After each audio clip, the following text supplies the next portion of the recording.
time for the Dog and Pauly podcast on FingerLakes1.com, featuring Harold Webb Dog Weber and Paul Hellstrom. The words of advice from the dog: get your air conditioner, clamp it on your ears, because, baby, it's going to get hot the next couple of days. This is the 20th of June, 2012, another edition of the Dog and Pauly Show. Good to have you with us on a brutal day. It's going to get worse than we are right now here on a Wednesday morning here in FingerLakes1.com. Our longtime buddy, just knew him a few weeks ago. Brendan Harrington is our special guest for the full hour. The Bren Zone, which you may or may not be a listener to, and if you aren't, we'd like you to join him. He does a 2-hour show on Sunday mornings for the Finger Lakes Radio Group, where I used to do some work. Brendan, welcome aboard, and it's good to have you on our show. It's great to be here. Thanks for inviting me on. I've been looking forward to this for a while now. Oh, yeah. Well, we're not too bad. We'll just pick on a little bit during the next hour. Hey, that's fine. I'll throw it right back at you. I know you will. Brendan, of course, answered an ad as FingerLakes1.com. As you know, we are doing an 8-game package for the Omens and Newark Pilot Baseball. And Brendan answered the ad and has come on board. And it's a good thing because not to blow his head up early in this broadcast, in this interview, but I've worked play-by-play with a lot of people in my 35 years of doing this craft. And baseball always was sort of a third major to me because I always did basketball, as Brendan knows, and I did football as a secondary. I think in my career I did 2 baseball games, and they were Little League games. But I tell you, watching Brendan do his thing as a baseball guy and a play-by-play guy, and I get a chance to work with you next Tuesday since I've switched with Dave Marnick, it's a marvel to watch you do your job because obviously you're qualified and you've done so many. We want to get your background in a minute. It's great to have somebody that you know has got the whereabouts to do the play-by-play. Plus, Brendan has the skill of keeping 7,000 notes on every inning. Pretty impressive. So tell us a little bit about yourself. Sure. Where you're from, where you went to school, what your profession is, and how you got into sports broadcasting. Yeah, I grew up in Naples. Naples. So hopefully most people know where that is. South end of Canandaigua Lake. Sure. And, absolutely loved it growing up. But, tiny little small town. Went to Naples High School. My graduating class was about 50. And then decided to head south for college and went down to Washington and Lee University in Virginia.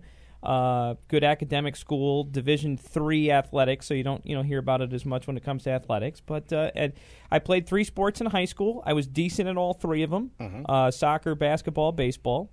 But not really good enough to play at the next level. I love sports. Right. Knew I had an interest in broadcasting and journalism, so got involved with the campus radio station doing play-by-play my freshman year, and that was 15 years ago, and still playing around with it. So.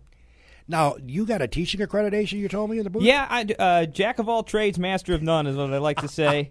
I've taught high school social studies for 7 years. Okay. I spent the last 6 years in Asheville, North Carolina, taught high school social studies, and was the voice of UNC-Asheville basketball, which is Division I. And Syracuse basketball fans will probably now be familiar with that program after the scare in the first round of the NCAA tournament. That's right. Which it was really weird experience for me to watch that game. Who were you rooting for that game? I was rooting for UNC-Asheville. I never thought it would be close. Sure. But when it got close, I had to root for UNC-Asheville. Well, the funny part was, and I'm a big Syracuse fan. Sure. We got season tickets this year. My wife and I, she's a huge SU fan too. And there's a couple times I forgot, though, kind of that I was rooting for UNC-Asheville because I was so used to rooting for Syracuse. So, there's a big, Joseph hits a big 3. I'm like, all right, wait a second. Nah. No, I'm not rooting for him today. It was the whole experience was weird. But obviously I knew all those guys on UNC-Asheville. And the year before, my last year doing the play-by-play before we moved up here, went to the NCAA tournament as well, and that was a real thrill to get a chance to call a couple games in the NCAA tournament. So now, the teaching profession or the teaching accreditation you had in Carolina, can you carry that to New York State? I can. Okay. But if you haven't noticed, there's not the a lot best of job market right now. Right. In the, First in the thing they try to do area. is lower the teaching staffs. Yeah. Yeah. Okay. I mean, with budget situations Okay. the way they are, a lot of school districts are just not replacing retiring teachers. And just going to larger class sizes. So I'm keeping an eye on that, and I'm also getting involved in more and more broadcasting stuff. And if there was a full-time opportunity there, may go that route. But sure. Now tell us a little bit about your wife and your family, kids, and so forth. Yeah, my wife Amy is an OBGYN physician and a member of the faculty at the University of Rochester Strong Memorial Hospital. Good. So that was the main reason we moved up here. and all our families up here as well. My parents live in Naples. Her parents both live in Naples. So Okay. And then we have a little girl who's going to be 22 months old a couple days from now, Macy, who we adopted from Ethiopia. Oh, beautiful. So we actually got her and made the move up from Asheville in a span of about 3 weeks. So, other than that, it was a real calm month. Oh, that's awesome. And that was last. It was late July, early August last summer. Well, it sounds like congratulations on Thank the you. adoption. My daughter's adopted, and ironically, her birthday is the same as mine, so it was meant to be. That's really cool. Samantha, who just turned early 40s. But to adopt a child from Ethiopia, I got to assume that the stack of paperwork and red tape may have been quite large. It was a long process. I was going to say. It took from start to finish when we started the application process was about 2 years. Neat. By the time we got her. And there were some delays towards the end. Wow. So, yeah. That's awesome. What's neat about that is connecting to sports is there's the process, there's some interesting stories. I actually talked about this in my show the other day for Father's Day because it was my first Father's Day since I've had her.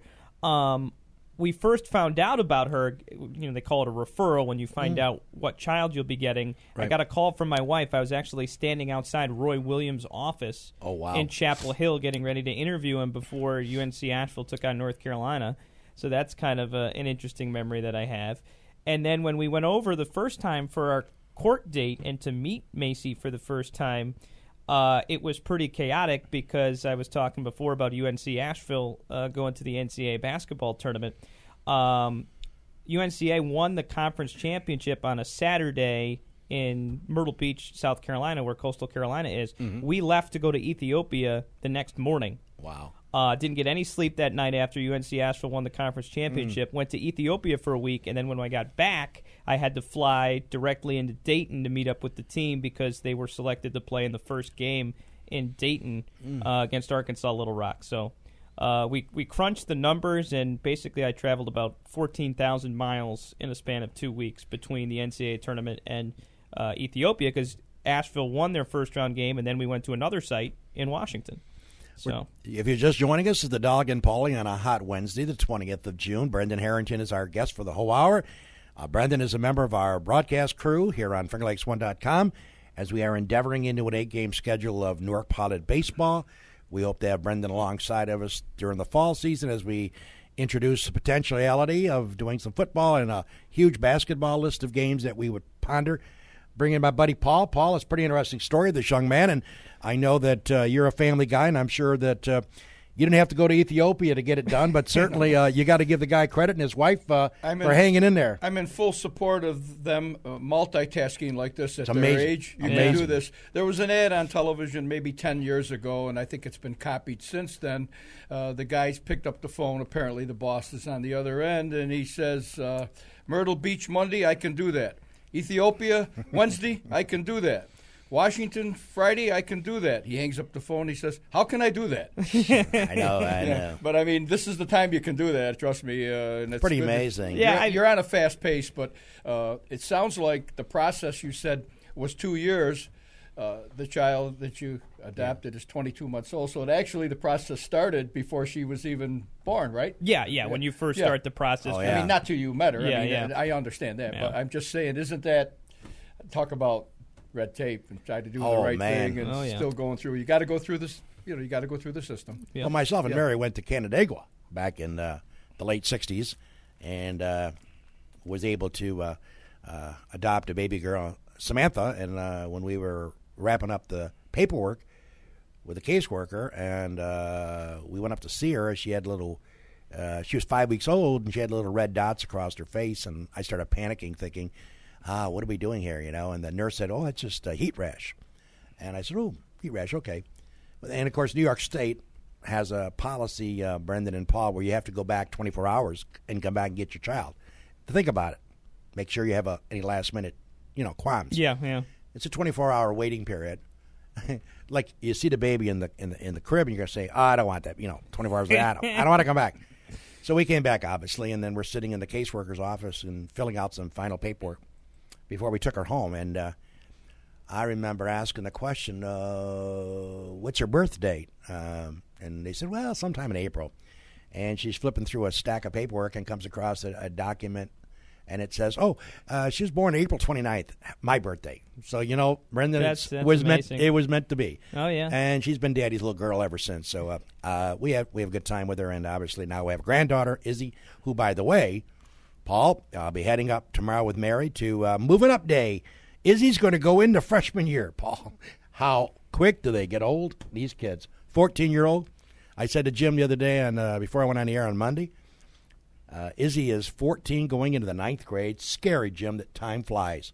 We'll be there tomorrow for Moving Up Day in Geneva. Weird. My little girl graduated kindergarten, and I dropped her off at school for her second to last day. Amazing. And when you do that, you kind of, in the back of your mind, you can envision pulling up, which will seem like a week from now, 10, 12 years from now, Scary. and she'll be, off, done with high school, off to college. It's scary. It's interesting you bring that up because the DNC today, their cover story is on this kind of surge in the increase in the number of graduation ceremonies for preschool, kindergarten, elementary school, middle schools, and whether or not it's a good thing or a bad thing. I thought it was an interesting topic. Well, we'll be there tomorrow for Moving Up Day, and I was going to ask Mary, my wife, if they had air conditioning, but I don't think they do in the school. But when I graduated, 96 tomorrow. When I graduated from kindergarten, it was just in the middle of school. A few parents were there, and you walked up to the front of the classroom and stood on a podium and got your diploma, and the whole thing lasted about 15 minutes. When my daughter graduated the other night for her graduation ceremony, it was a packed auditorium at the senior high school. Amazing. And full fanfare, lots of flowers and balloons and parties after. So, it has changed. And then, last year she had a preschool graduation that was also held in the gymnasium. So I didn't have anything. Thinking back, I had my high school graduation, my college graduation. That's all you need. Yeah. Going back a little farther than you guys. A little bit. There was a little celebration when I left kindergarten. There was balloons, and there was teachers clapping and everything, and they had a foot in my back shoving me out the door. They were celebrating, and it's actually a true story. I can tell you this. I graduated from a kindergarten in a public school, and I went to enroll at St. Francis de Sales in Geneva, and they said, that doesn't count. You're in kindergarten again here. We are going to educate you. So I was in kindergarten twice. But the rest of the story is, the other part of the chapter is, as you guys are talking about these graduations, he's talking kindergarten, you're talking Moving Up Day. The other side of the story is Father's Day.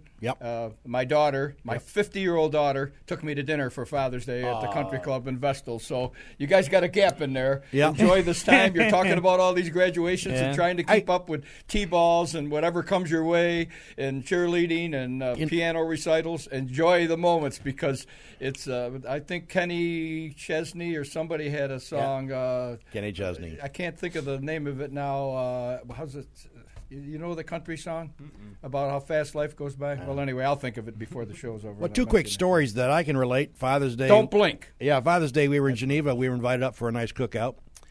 And the beauty of it was the gentleman had a swimming pool. Mary doesn't swim, my wife, but I certainly do.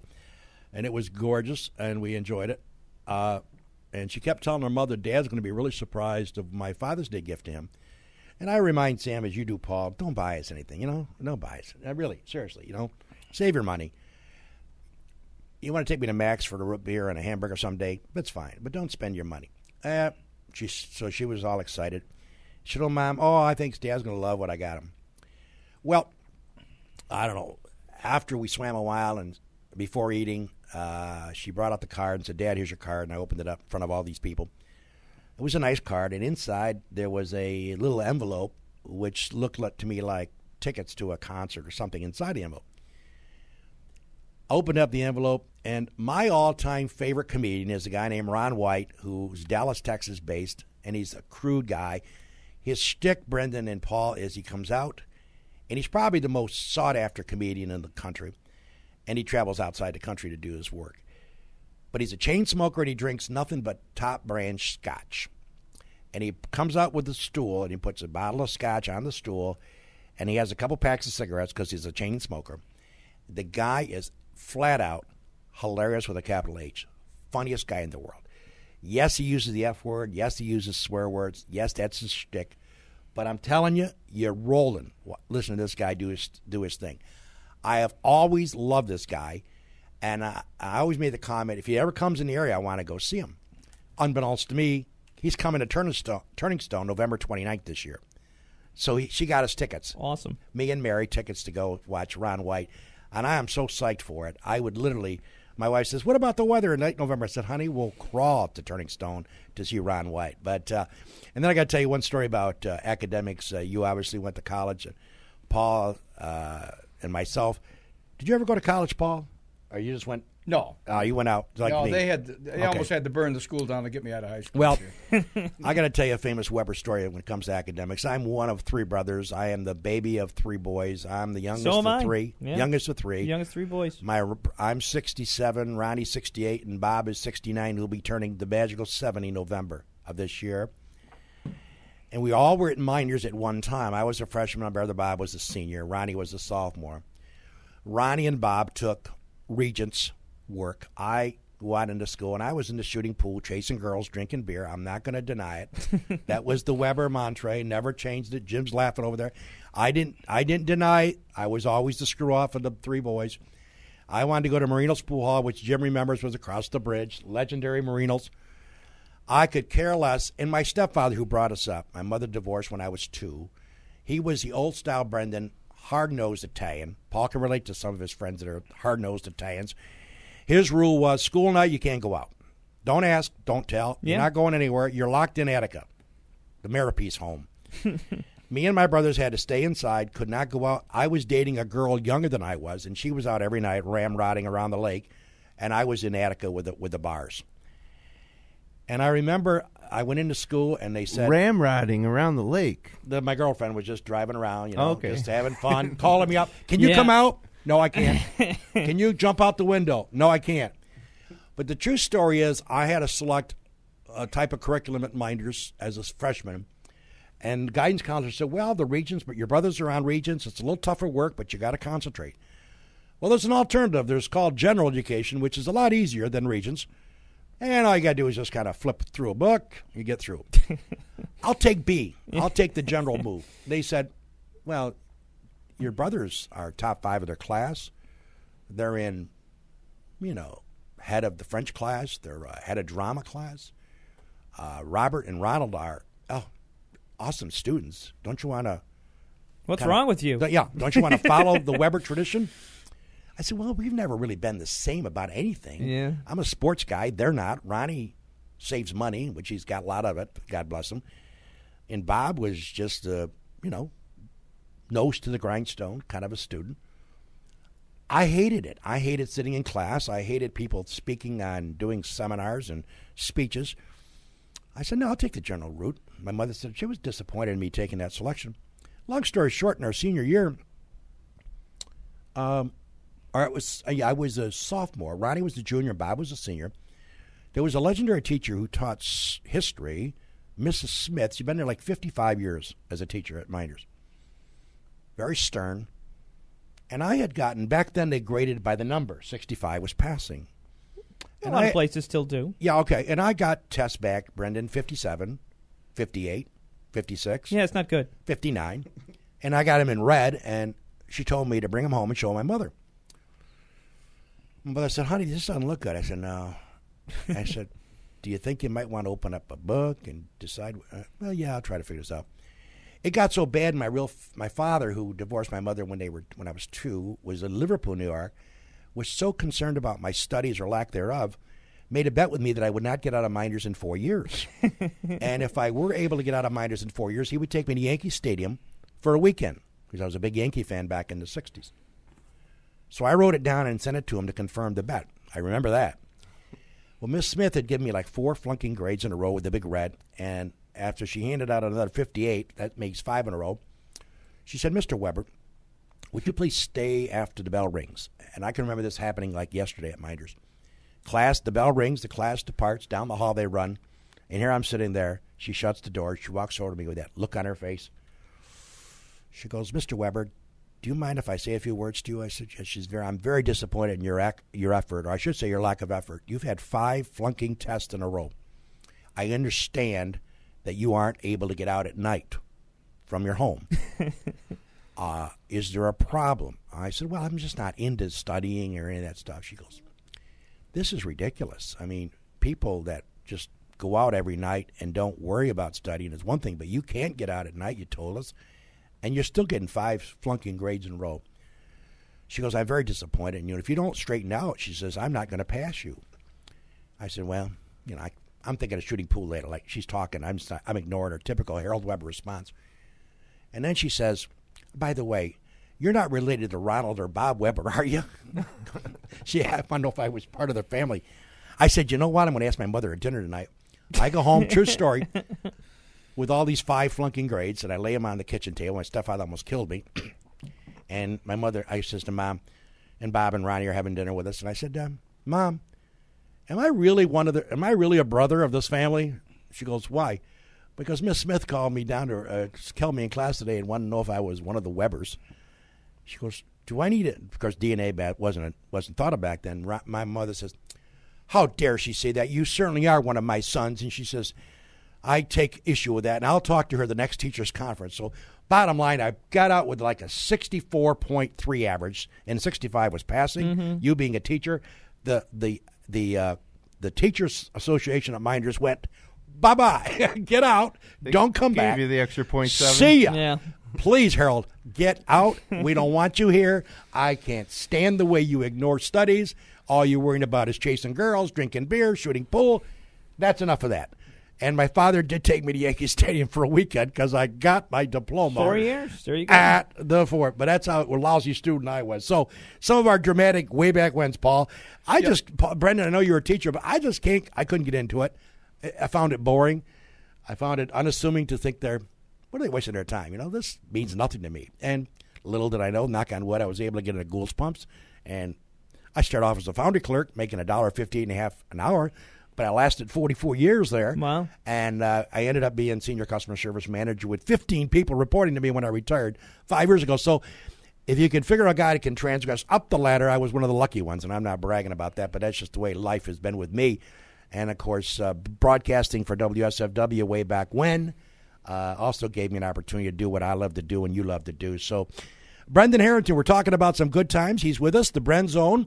We're going to take a break, talk about some of our fine sponsors.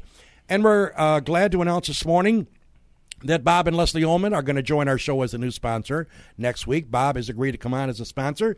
We're going to talk Newark Potted baseball. We're also going to plug the Ullman Theater, Jim. And we're looking forward to having the Ullmans do, and they'll be joining us next week as a sponsor of the Dog and Pauly. We just got word of that a couple days ago, so It's great to have them on. Before you guys go on, I just need to make a quick announcement here. Jessamy Uticone, our head technician, he's also Saucy Joe on the Sauce Pot on Monday nights here on FingerLakes1.com.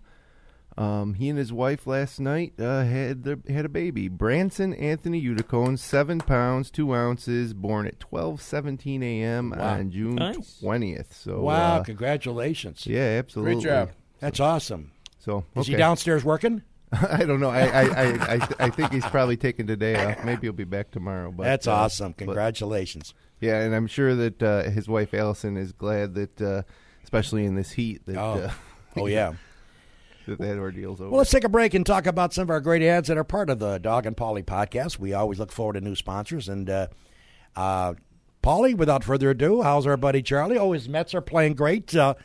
R.A. Dickey, 2 straight one-hitters. Last night's Santana, another shutout against the hapless Orioles.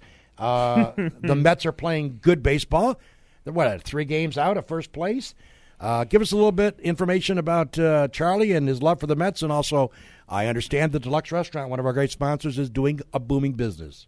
Well, it's too hot to cook. It's too hot to golf, and it's nice and cool at the Deluxe. So you go in, and it's all there. Plus, this rivalry this year is a little bit more intense because the Mets are finding ways to keep sticking their nose into that division race there. While Philly trying to figure out what they're going to do. I'm a big Met fan, guys. Yeah, I know. Yeah, and you got the Washington. They decided they went out and got a 19-year-old kid, and he's going to carry them to the promised land. But it's baseball. I have to take it on the chin every year because of the Mets always start out hotter, and Charlie will say, the Yankees lost 3 in a row, and I'll say, Charlie, cool it. August 15th, September 1st, talk baseball. Right Ah. now, it's all whatever it is. But he's happy, and he's learned how to watch 2 games at once. There's so many Yankee fans at the Deluxe that the one television is now – they used to both be on the Mets game. I could never understand that. But now there's one on the Yankee game, one on the Mets game, and Charlie's there with the hat, the shorts, the sneaks. Oh, I know. The whole ball of wax. Other than he's the number one. Him and Linda are the number one New York Giant fans, and we all know why because of Tommy and everything like that. But he's a true heart Met fan, and I always say, talk to me about the Mets September 1st. Yeah, it's early. It is what it is. Yankees take a shellacking every year. People just say, well, left on base, they lead the league every year. Runners left on base. A-Rod does what he does, gets all his home runs when the score is 8-1 or something like that.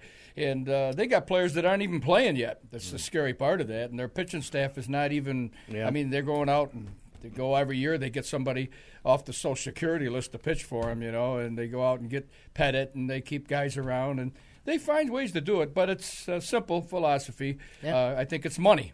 Money talks, and the Yankees spend more money than anybody, and they win. I mean, I just soon go watch a game, watch the Twins play or watch something like. The only team that's competitive almost every year that seems to be budgeted in their aspect is the Atlanta Braves. Yeah. They try not to spend too much money and stuff like that, but it is what it is. But Deluxe is rolling. You didn't ask me about baseball. That's but okay. It's baseball season now. The other things have come to be.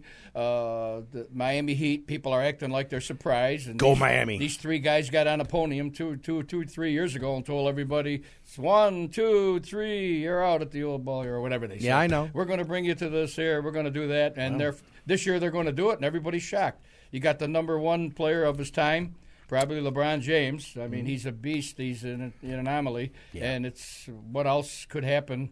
The Thunder will have their time. They're young. They can come anytime they want. So that's going to be. And then we're out of hockey. Yep. And a lot of people are out of golf because Tiger did what, a lot of people didn't want him to do. Well, a lot of people collapsed there. Yeah. I mean, that was I don't know. Jim, tell me about golf. Yep. Is that the kind of tournament people want to see, or do they want to see 23 under? They love it. I love it. I think a casual golf fan or someone who maybe doesn't play golf but likes to might watch golf because of Tiger or whatever, they want to see a guy make birdies coming down the stretch. But I think those of us that play golf enjoy watching the best players in the world struggle the way that we probably do. Love it. Of course, the course they play is about 100 times tougher than the course most the average golfers play. But I think that you like to see these guys play to par because that's how we play. Exactly. For the most part. So I think we like it. I do too. Jump in. No, I was just going to say we had one of my best friend from college, Henry Gola. His dad, Hank Gola, is a writer for the New York Daily News, and he covers golf. Mm-hmm. So I've been fortunate enough to have him on, and he covers NFL too, as a regular guest, and we had him on Sunday morning from the Olympic Club. Nice. And what's really cool is he's a golfer himself. He's a pretty good one too. He's like a 2 or 3 handicap. They have a lottery for the media to play the course the Monday after, as long as there's no playoff, right? Which there was not. And Hank played the Olympic Club on Monday and shot an 83. That's respectable. Did he play from good. the pro tees? Did he play the tournament tees? Yep. Yeah, and really he good. birdied 2 holes. He birdied 4. And he birdied the par 3 towards the end of the front 9. I think it was 8, maybe. Yeah, 8. Right, yeah. 8 is. Wow, so he was really pulling for there not to be a tie. Yeah. When I brought up on the show about the possibility of a playoff, he is no playoffs. He's got talk about a great job. So he covers all the majors, all the big tournaments. That's an awesome. And job. he goes and play. He'll play in the morning. Not on the course that the tournament's held, but a course in the area, and then he'll go cover the tournament later in the day. Tough life. Yeah. Hey. Well, listen, we want to talk about a couple other sponsors to make this show possible. Lizard's Tailgater Lounge, my buddy Scott Trickler.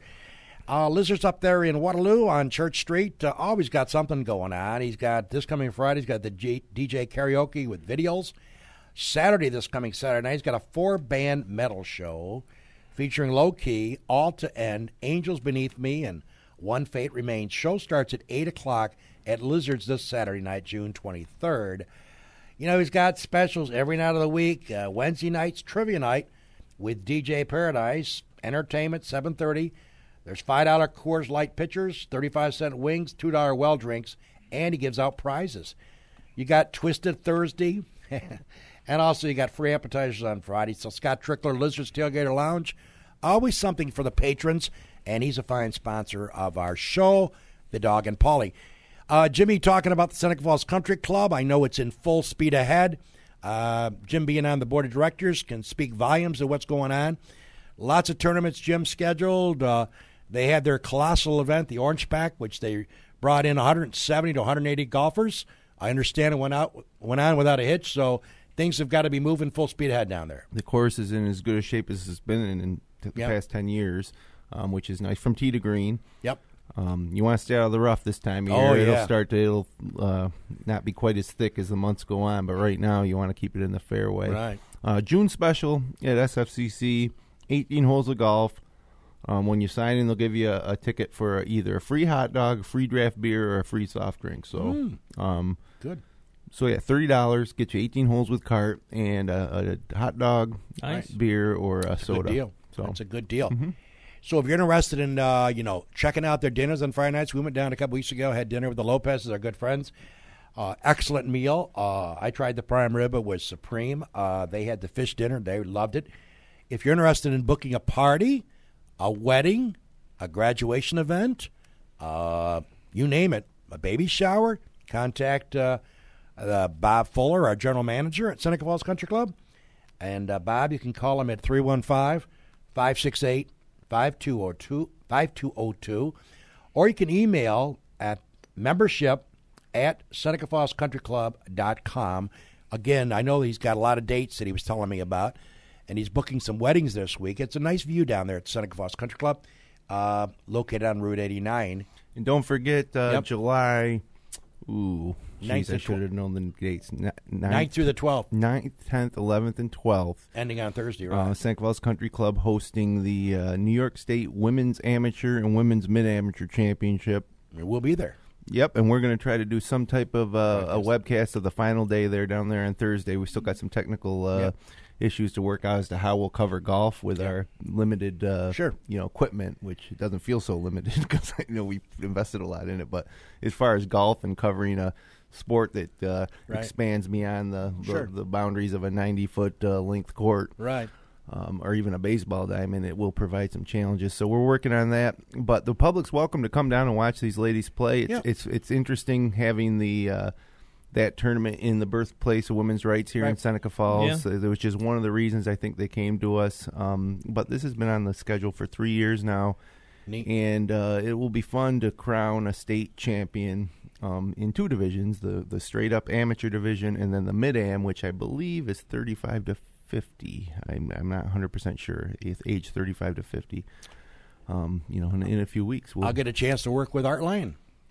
Yeah, that's right, Art Lyons. He did do some commentary during the club championship last year. If anybody saw that video, it's at SenecaFallsCountryClub.com. So we should have a good time going back and forth and interviewing the ladies as they come off the golf course and maybe before they get on the course. So we'll have fun with that. That wraps up on Thursday, July 12th, so there'll be a lot more details on FingerLakes1.com. So just so you know, our Dick Marshall, our good friend, hey, Paul and Brendan, Junior, finally, after 143 races, the 88 car brings home the bacon at Michigan. Yip, yip, hooray. The most popular driver on the NASCAR circuit, year in and year out, as far as selling merchandise. Finally wins a race. And I tell you right now, the economy is not so good, and racing rating-wise is taking a hurt. Their attendance is really down about 7%, I read. So this Earnhardt victory has got to just do one thing, infuse some excitement in the racing world. Because everybody, Paul, you follow some racing. Dale Jr., he finally did it.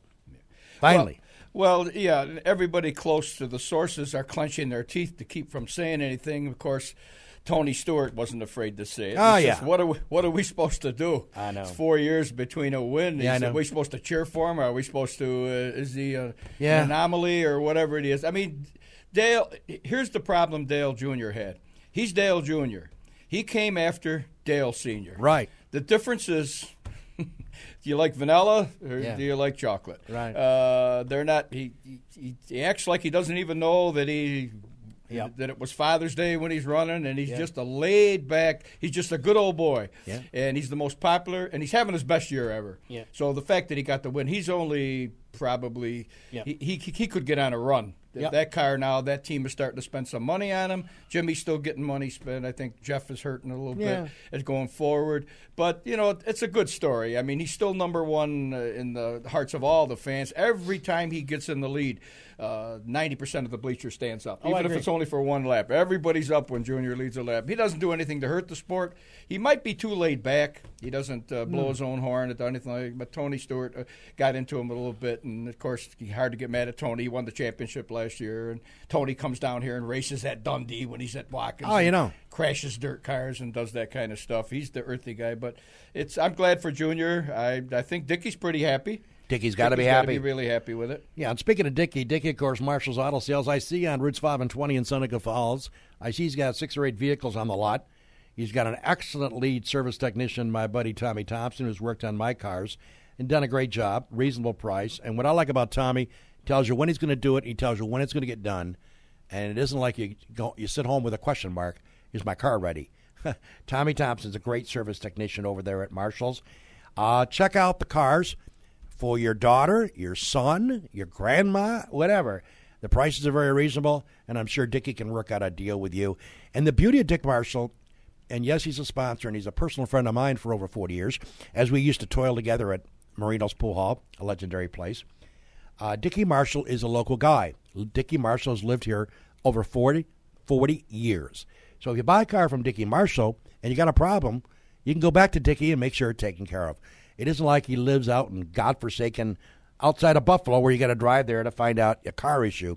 So I urge you that if you're interested in buying a great used car, check with Marshall's Auto Sales and ask him how Danica Patrick's doing. There's a story, Brendan. I'm going back with him and my classmate Ted Flock about Danica, whether or not she belongs in NASCAR racing against the boys. And I guess I've taken shots at her because if she wasn't cute and didn't have the body she has, she would be working at a IHOP and not a NASCAR driver. That's my personal view. So, hey, Jimmy just passed out behind the desk over there. Since we're broadcasting from Seneca Falls, New York, I just don't think the lady can race against the guys, and I've contended that, and I'm still right. I mean, until she wins a race or gets close to a win, I don't think those guys are going to give her 1 inch of a racetrack to run on. And we'll see. So let me just jump in and say that we go through this. I'm sure Brian's not going to add anything to this because he realizes that we're sitting across the street from the Women's Hall of Fame. He realizes he doesn't that the New care. York State Women's Amateur Championship is here. And you're saying it. And somebody made a statement last week. Now the Nationwide guys don't want her to win. That's right. Because they found out she's a girl.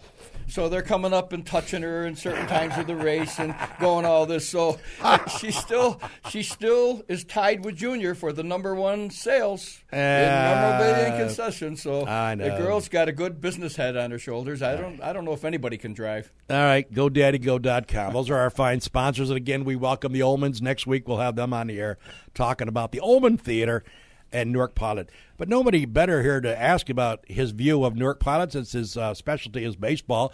His background is baseball. You've covered several different types of leagues. The Bren Zone. Give us your view so far of what you've seen, what you've liked, what you got concerns about with the Newark Pilot program. I mean, it's tremendous what Bob and Leslie have been able to do over there. It's a great atmosphere, beautiful ballpark.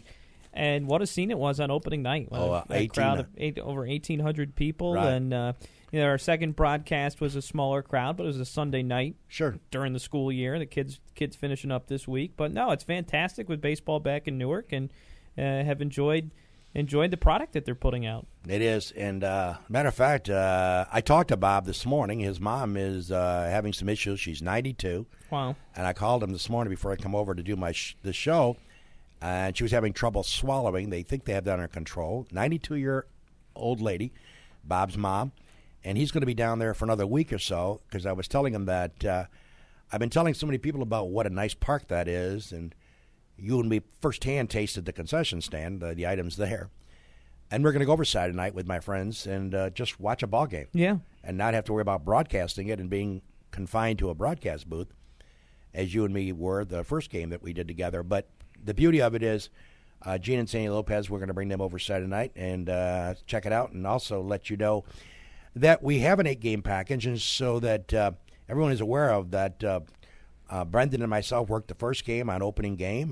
Brendan was there on Father's Day evening. Did that broadcast. I switched with Dave Barnick, so the next broadcast will be next Tuesday, the 26th. It was David and Brendan working together. I'm taking Dave's spot because I have a commitment, and Dave's flip-flopping with me. Then our next broadcast after June 26th will be July 3rd. Excuse me, 6/26, by the way, the game is Elmira coming into town. Mm-hmm. On July 3rd, Oneonta, Dave Barnick will be working with Brendan. On July 3rd, Oneonta will be the opponent.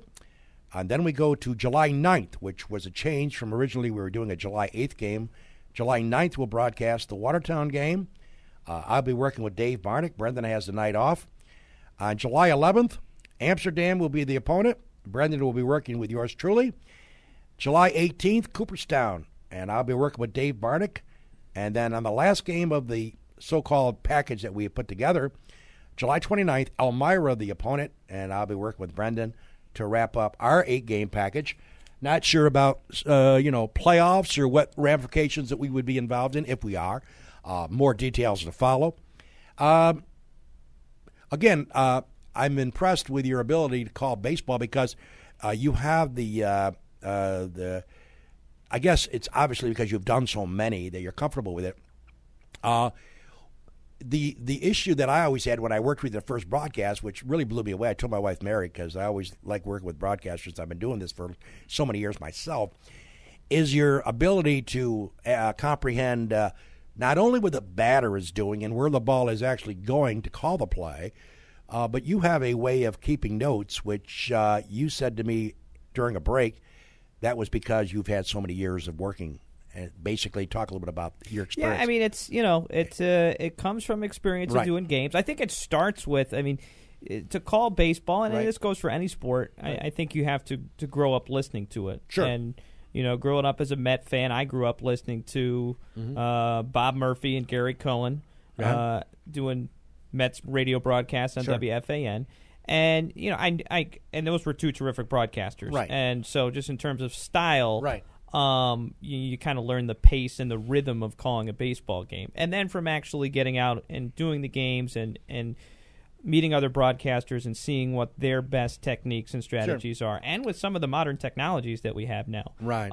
You have to be able to multitask. Mm-hmm. You need to be able to obviously watch the game and describe what's going on, but, scoring the game. Right. And having a way of keeping notes and information on all the players that you can use to enhance the broadcast is obviously important. And I've learned from some great people. Yeah. Well, folks, if you haven't checked out our broadcast here on FingerLakes1.com, I urge you to check it out. I'll be working with Brendan on Tuesday night. And, again, he's got skill sets that are really pretty darn good, very good in my judgment. And I think I can speak to that since I've been doing this a long, long time and work with a lot of people. So he makes you feel at ease working with them, too, and that's something comfortable as well. By the way, speaking of baseball and our broadcast, let's talk a little bit about your 2-hour show on the Finger Lakes Radio Group. How long you've been doing it? I know that I did an hour show. Maybe you came on after I left, right? Yeah, and it was right around the same time. Right. And it runs 2 hours on Sunday mornings from 9 to 11. Right. We cover everything from local high school sports to colleges, especially obviously Syracuse football and basketball. Professional level, Buffalo Bills, New York Giants are the Finger Lakes Radio Group, and Finger Lakes News Radio is a Giants affiliate, and obviously with Tom Coughlin from Waterloo, we follow the Giants pretty closely. And everything in between. So just a real variety. And, fortunately, I've had some really good go-to guys. I mentioned Hank Gola before, covers NFL for the New York Daily News and covers golf. Bring a lot of area broadcasters on. Jason Benetti over in Syracuse, who talk about a talented broadcaster, as the voice of the Syracuse Chiefs, and does some TV stuff for ESPN as well. Josh Wetzel, the Rochester Red Wings, we bring him on quite often. Some of the writers from the area papers from the Syracuse Post-Standard. Mike Waters, the longtime beat writer for Syracuse basketball, is a regular contributor. He's great, huh? He is good. Whenever I go to the game, I usually get there a little early. I sat down to press row, and I'll talk to him about a piece that he wrote during the week usually. And I really had to commend him on the way he handled the whole Bernie Fine situation, because that's how difficult is that for a journalist? Oh, yeah. To cover a team and be so intimate with all the coaches and players and the administrators at the school, and then have to, report on such a negative thing. Yeah. So I said, Mike, I've been watching what you've been writing this week, and great job. Specifically, he did an interview with WFAN. Mike Francesa. Yeah. I watched Francesa. And it was real. He did a really good job in that interview. So that's particularly what I talked to him about that day. Francesa's had him on a few times. Yeah. I watched that Mike Francesa show most every day, and it starts at 1 and goes to 6:30. I try to watch it in and out when I'm not watching, obviously, something else. But he's had Mike Walters on during that fine thing, maybe 3 times. Yeah. Now, do you ever delve off the world of sports like I used to do and talk about anything and everything like Danica Patrick and Women's Hall I of will Fame? sometimes, yeah. Okay, I mean, Okay. I will go away from sports sometimes and talk about some things outside the world of sports. But we talked about Father's Day this last That's week. nice. But, But yeah, no, certainly if it's a relevant topic, we'll bring it up on the show. Well, that's different than what I used to do. I used to bring up irrelevant, but that's good. That's the beauty of what can we I do. Jump in? Yeah, Paul. Is it hard to do 2 hours, or is it a flyby for you? Is it? That seems like that's a long time. It is. It takes preparation, but it does go by. There's been a couple shows where, I was filling some time, but I usually try and line up 2 guests per hour. Mm-hmm. I do a show open, kind of a commentary where I kind of give my take on stuff and fill in the gaps here and there. Time flies. And it tends to, I've had a few shows where I've overbooked and, been scrambling to get everybody in. So for people like Carol and I, we could talk forever, but we don't say anything. That's the beauty of it's radio. hard if you're making points and giving people knowledge like you're doing on your show, but we just tend to ramble on. Yeah, that's all right. We talk about our history and our ages. He's got away with it for 40 years. So. Yeah, I have. It's been before we leave and everything like that, I want to give you your due. Something that's been nonchalanted because of the way baseball's gone this year. I don't know. What has there been? 5 no-hitters, maybe? You would know. 5 no-hitters, including no-hitters. 2 perfect games. Right. 2 perfect games. This poor pitcher for your team, Dickey. Oh, yeah. What a year. This what guy, an amazing story. This guy has done something. I don't know if it's been. He's pitching to the tune of under a 1 ERA in his last 4 or 5 starts. Yeah. He's pitched 2 1-hitters back to back.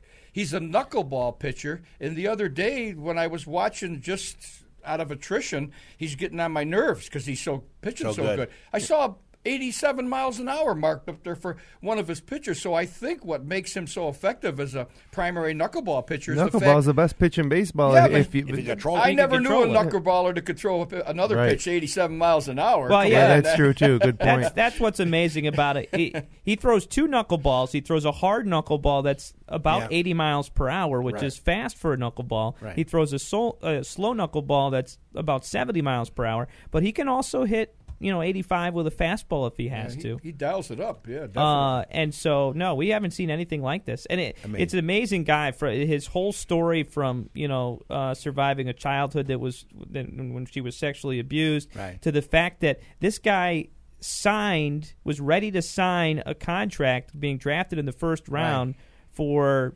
big-time money. Right. And all of a sudden, when they were doing a physical on him, the doctor saw something unusual with the way his elbow hung when he pitched. They did an MRI and they found out that he was missing a key ligament in his elbow. Wow. And so they took the offer off the table. They signed him for about, I think, 1/10 of what they had offered before. They had offered him like over $1 million, I want to say, and then wound up signing him for a lot less than that. And then, his career kind of fizzled out as a regular pitcher, and he started fooling around with the knuckleball and completely reinvented himself. Yeah, that's amazing. Well, the funny part, and Brendan knows this better than I do, speaking of Mike Francesa, he had R.A. Dickey on his show yesterday, the day before. And you talk about Brendan being a Mets fan and Charlie being a Mets fan. The Mets may want to get Mr. Dickey in their office real fast because, as Brendan knows, who follows the sport much closer than I do, Paul and Jimmy, is that he's getting paid $5 million a year, which is peanuts. His contract is up next year. Yeah. They have an option for $5 million. Francesa is saying that the Sandy Alderson, the general manager, would be smart to bring in R.A. Dickey and say, hey, we'll give you $7 million over 4, because if he doesn't do that, as Brendan knows, he's going to be worth $18 to $20 million a year. You find a pitcher with that record, Paul, and Brendan knows better than I do, they can name their price. Yeah, the X factor with it is the fact that he's 37 years old, Exactly. which is old. Right. But then you look at the fact that he's a knuckleball pitcher. Right. They can last a while. Yeah, but still though, it's a delicate thing. And actually, Terry Collins was talking about it the other night that last year he had a couple bumps in the road when he broke a fingernail, and that sounds silly. Right. Oh, broke a nail, but for a knuckleball pitcher, that's a huge deal. That he also had a foot injury that he had last year. So the body does, even if you're a knuckleball pitcher, the body is going to get a little bit more likely to break down as you get older. So that's a little bit of a risk, that the fact that he's 37. But as a knuckleballer, you'd think he has probably at least 5 years. Yeah, they were talking that. Yeah. Hey, how about a little trivia for you guys? Okay. Who was the last major league pitcher to pitch back-to-back one-hitters? Anybody have any idea? I heard this. I want to say Dave Stieb. That's correct. Dave Stieb in the 80s did it back-to-back, and it's weird. I remember that.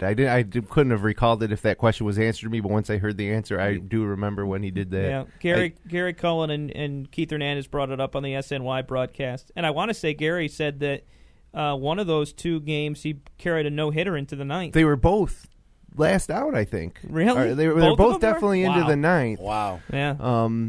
But yeah, and I kind of like the Blue. I was always a Yankees fan, but I did like the Blue Jays back in the day because of the Chiefs affiliation. And when we went to a baseball game, we were more likely to go to Exhibition Stadium in Toronto than Yankee Stadium, just because it was a little closer. It was closer, yeah. So it was weird to like two teams in the same division, but I did like the Blue Jays, and they were never in the 80s a real threat to the Yankees anyway. So you could kind of watch them as a novelty. And Hey, we're getting ready to wrap this baby up as we're closing in on the 10 o'clock hour. Just a couple of notes regarding R.A. Dickey. Certain networks have the opportunity of having certain games booked. ESPN has the Yankees-Mets game Sunday night, 8 o'clock, prime time. Sabathia, R.A. Dickey. Yep. Are they feeling pretty good about that telecast? Oh, my goodness. R.A. Dickey, Sabathia at Citi Field Sunday night. Of course, the Yankees streak came to an end last night. Atlanta beat them 4-3. Yanks had chances. But they did not hang on, and they finally lost their 10-game winning streak. They play Atlanta this afternoon with heat warnings in New York. Oh, my God. It's heat advisories in the big city at 1 Yeah. o'clock. And then, of course, they travel to play the Mets starting Friday night with a 3-game set. And when we say travel, we use the term loosely, right? Yes, Subway Series. By the way, the Miami Heat, just so everybody knows, unless you just came under a rock, the Miami Heat wins last night. hey, how about Westbrook fouling and that last possession? That was just a I couldn't believe it. miscommunication, he said afterwards. Didn't realize the shot clock had reset to 5 with the jump ball. Yeah. Scott Brooks, during the timeout, informed everybody. Everybody on the team looked up. After a jump ball, it's reset to 5 seconds on the shot clock, and I was shocked because Chalmers, who he fouled, was in no position to get a shot up. Exactly. And chances are Oklahoma would have had a ball down 3 with a chance to tie, but once you sent Chalmers to the line, the game was over. Swish, swish. Yeah, I mean, the difference in the series right now is in the end-of-game situations. Miami's made plays, and Oklahoma City's made some big mistakes down the stretch. It's kind of scary, too, to look at Westbrook with 43, and then what happened with him. Yeah, I mean, it kind of erased what he did. I mean, you hate to say that. I mean, he was unbelievable. He took the game over in the fourth quarter, but that's just such a key mistake at that time. So, as Paul pointed out at the beginning of his commentaries, LeBron is due for a ring. LeBron and Wade and all the boys. Can it happen tomorrow night?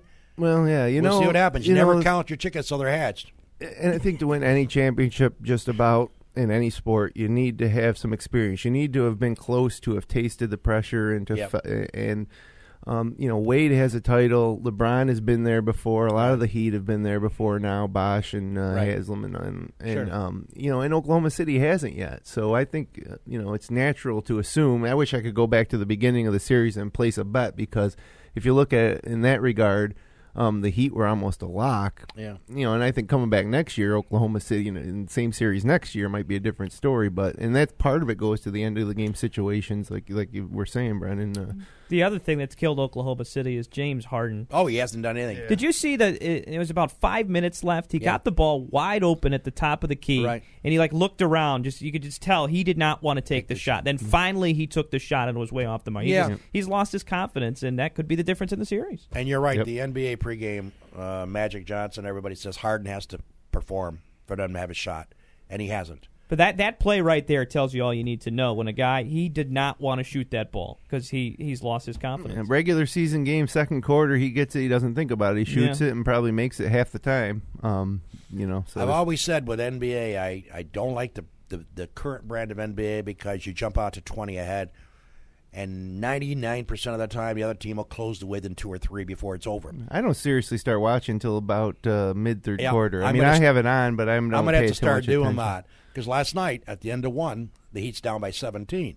You would think, if you're an OKC fan, yippee-yi-yay, goodbye. College teams struggle, too, with putting teams away. It's amazing. I mean, look at Syracuse. How many times have we seen Syracuse, especially that talented team they had last year, get up 15 points, and then they start getting a little bit lazy, not playing defense, jacking threes, and the next thing you know, you let a team back into the game. Yeah, and once the momentum shifts, you got a 20-point lead in college basketball or NBA, and all of a sudden the opponent hits a three, gets a steal, scores in transition. It's on. They're on the path back. And no better illustration of that. We were in Vegas for a sales meeting for Goulds. We're out there with 100-some people. We're at the Bellagio Sportsbook, which is like a city of its own. Oh my God! And they got the boards flashing with all the current lines. We're out having dinner, we're out drinking, gambling. About 10 of us end up at the sports book. We're looking up at the board. The 11 o'clock games are ready to tip, and we've got about 10 minutes to get our bets in. We all throw $10, 10 of us, $100. We bet on, I think Duke was playing, it was not NBA. Duke was playing a late game, Krzyzewski's team.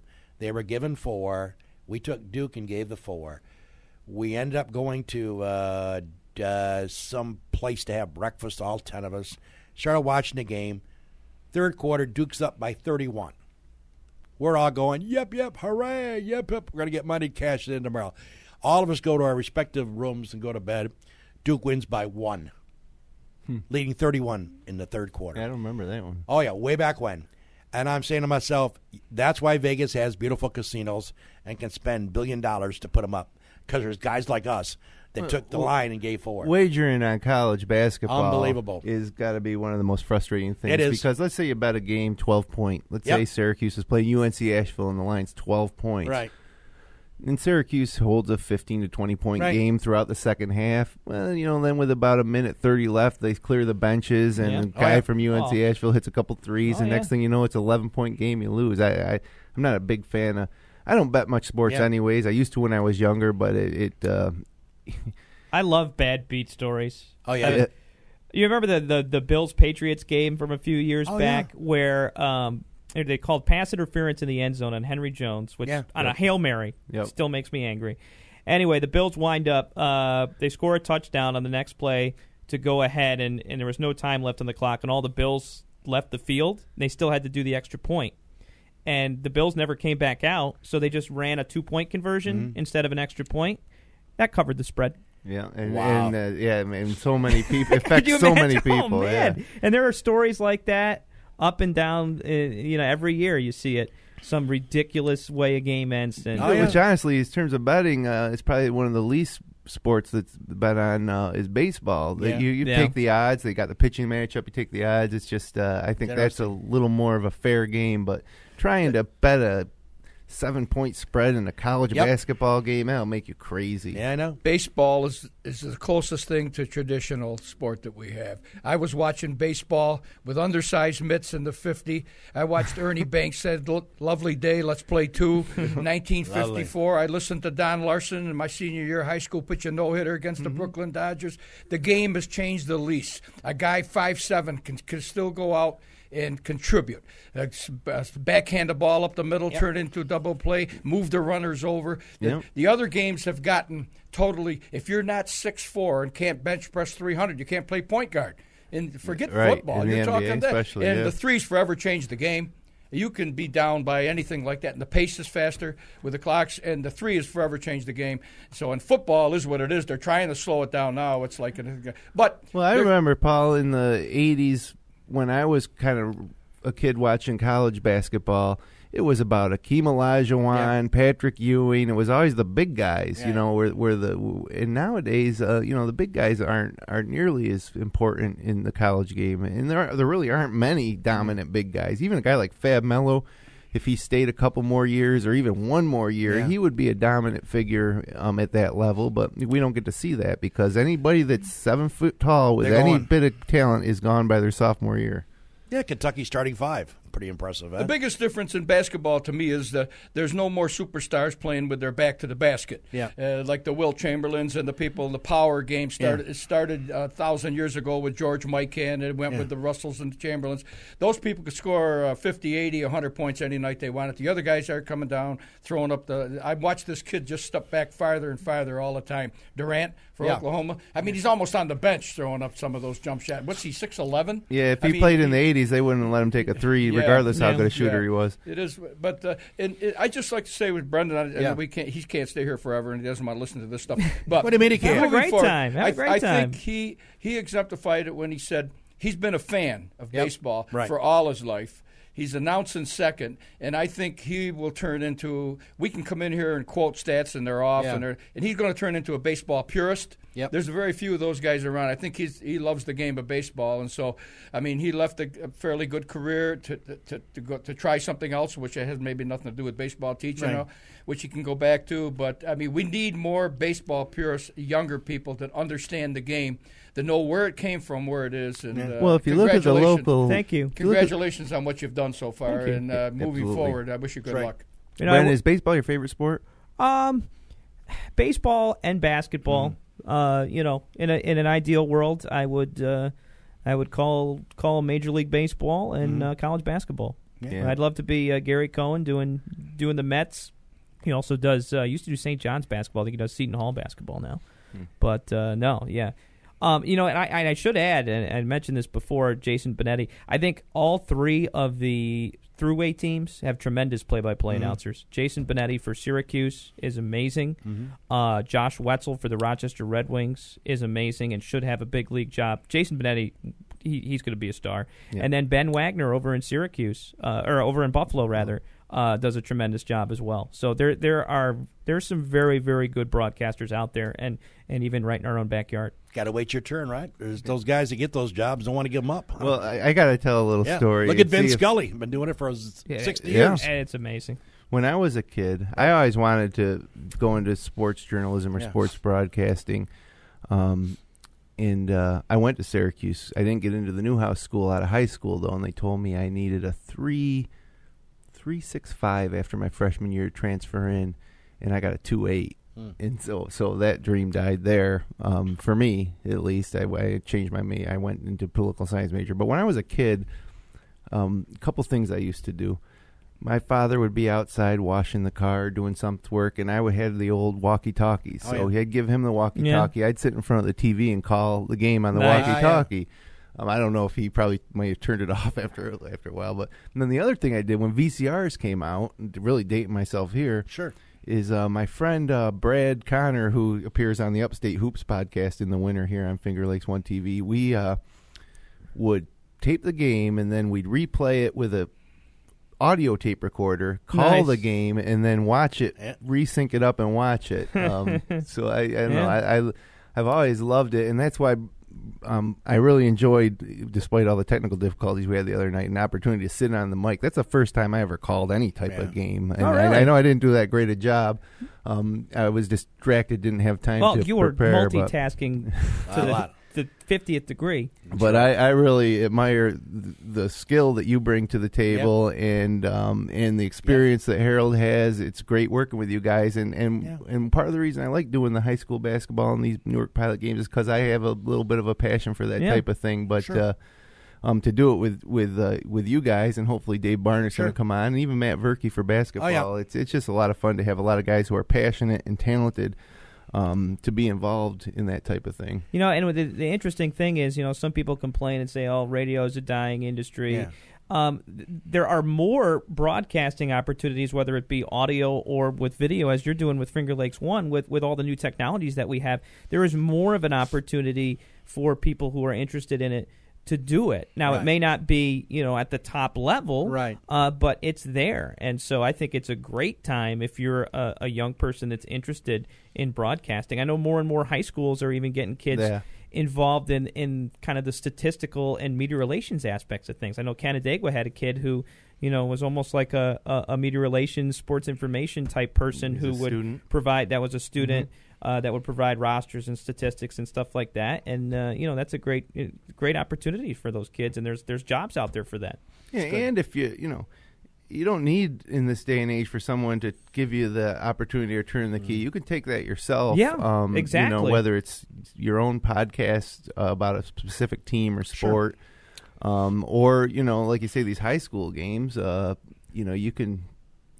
Talk to your school administrator and say, hey, I'd like to, do a broadcast on the internet of the boys varsity soccer games. You need a headset and a laptop, maybe a wireless card. And then, a little time to learn the ins and outs of the technology behind it and do your preparation. But yeah, there's no key holder anymore. No. Of course, there is to the upper level.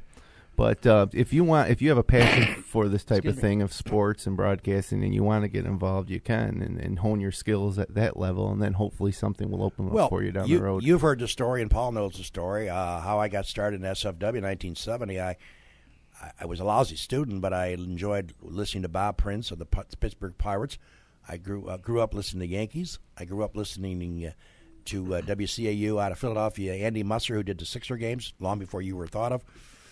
And I listened to their broadcasts, and I would sit on the front porch when my two brothers were upstairs studying, and I would put a ketchup bottle to my lips and make believe I was calling play-by-play. My mother would come out on the front porch. This was when I was 8 years old, so that would be 1953-ish. And she thought I was lost my mind. I'm talking through a screen door, and she thought she wanted to call the paramedics to come over and pick me up. But I would listen, as you talked about, listening to your favorite broadcasters, Andy Musser, who I eventually would meet at Syracuse when he came in with the Sixers. But I had done this for 20-some years, so when I was at Gould's, I'd been with Gould's I joined at Gould's in 1964. In 1970, the vice president at Gould's, he literally got me into Gould's because he knew me, and I grew up with his son. Him and another entrepreneur, the Sewin family, George, who's passed away, and his father, Bud, opened up WSFW, which is just up on the street, down the street where our studio was. And Mr. Bunis called me down and said, you got a knack for sports. You've always followed it. Would you like to audition? I said, I don't want to quit Gould's. Oh, no. This is sideline. You would do play-by-play, your own show, et cetera, et cetera. And Paul's heard the story 1,000 times, and the only reason I'm bringing it up is if you have a dream, you need to fulfill it. I went down there, and I was nervous. I was 1970, 45, 55, 25 years old, and there was 13 people in the studio all around the country, had just broadcast. They'd come out of Columbia School of Broadcasting, had the diploma. Me, I hadn't even graduated from minors. I barely got out of there. No education, and literally the Jim Centercropies and the Paul Hellstroms, who they brought in as the program director, as you know, with the radio, they bring in people from outside the area to run their stations. And you had to go in the back studio and do 10 minutes of play-by-play for any sport. And I remember guys were going in. There were 3 women and 10 guys. And we would do our thing. It wasn't over the air. It was just taped. Mm-hmm. And they cut the 13 down to 9, and I made the 9. And I did Sixers Celtics with Andy Musser, basketball. And I made it from 13 down to 9. Then I went 9 to the Final 4. And they finally brought us in one by one, and we had to do like 15-minute package of any sport. And I did the Welcome to the Philadelphia Spectrum. And I remember... brought to you by Schaefer Beer, believe it or not. Center Court was brought to you by Schaefer Beer. Hard to believe that really was the event.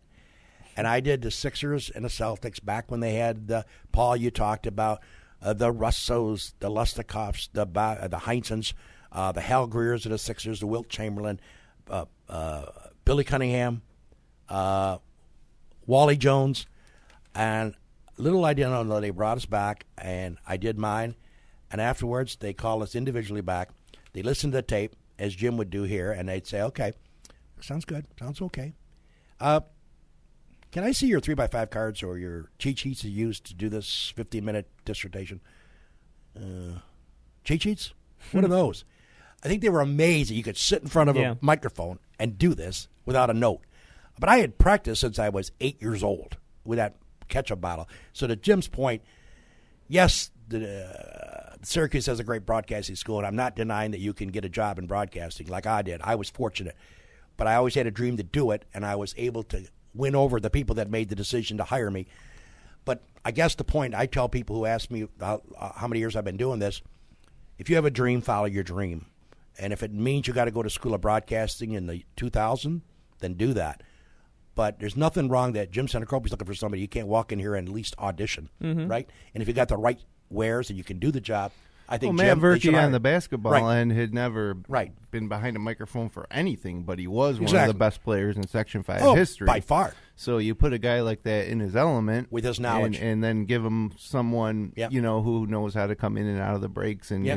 and he really did a great job. He did I a thought great in job. those 3 games, and I'm sure that this next season coming up, he'll do an even better job. He'll be more comfortable. Yeah, there's a lot of great athletes and coaches out there that are just tremendous on the air. Yeah. I mean, look at Terry Francona, who just Yes. came out of Nice job. He did a great job postseason last year with Fox, and now Does a great brought him job. on for Sunday Night Baseball. What about the other end, the athlete who I comes to mind to me? I always think of Dickie Simpkins. You ever seen Dickie Simpkins do a game? At least earlier, he's getting better, but his first few games of doing college basketball Was horrible. Oh, there could be some bad ones. Yeah, it was. It's bad when you cringe several times throughout the game and you feel bad for the guy. Yeah. So Yeah, sometimes what those guys get locked into is they just every comment they make is, well, when I played, when Right. this, and it's good to bring that perspective, but you don't need to do it every single time, yeah, or the guy that, and it's true of even some play-by-play guys, because there's so many college basketball games now that they have to, really have to have a lot of announcing crews and announcers, and it's ESPN 360 and all that. Yeah. So, you'll have the announcer who might use the same word or phrase to describe a missed shot in basketball, and they'll use it over and over and over again. And as a viewer, or listener, you're just like, enough, Yeah. Something different. What's Marv Albert? Yes. Is that it? Well, you can that's have a a classic, though. catchphrase. Yeah, Marv yeah, Albert. that's My classic. God, I grew up listening to that. It's phenomenal. Yeah, I mean that's why you have to listen to to yourself and see what those trends are. And there's some great stories of some legendary broadcasters that would use different techniques. One, I can't remember what football broadcaster it was, but he would just have an entire sheet of verbs in front of him. That's awesome. To describe different ways of tackles and guys can, because think about a ball carrier, right, in football. I mean, there's so many different words you can use, tunnels through the line, and submarine down at the 13-yard line. There's a lot of different verbiage that you can use. Well, Bob Prince of the Pirates years ago. Pirates trailing by 1, going to the bottom of the 8th.